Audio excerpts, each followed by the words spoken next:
बॉलीवुड अदाकारा मधुबाला का आज यौम पैदाइश है। गूगल ने डूडल के जरिए मधुबाला को खराज अकीदत पेश किया।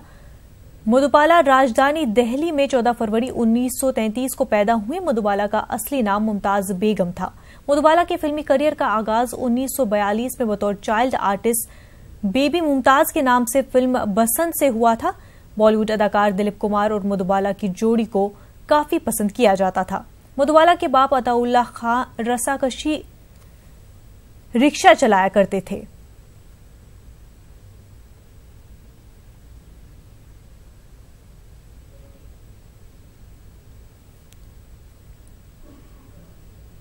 इस बुलेटिन में फिलहाल इतना ही। आदाब।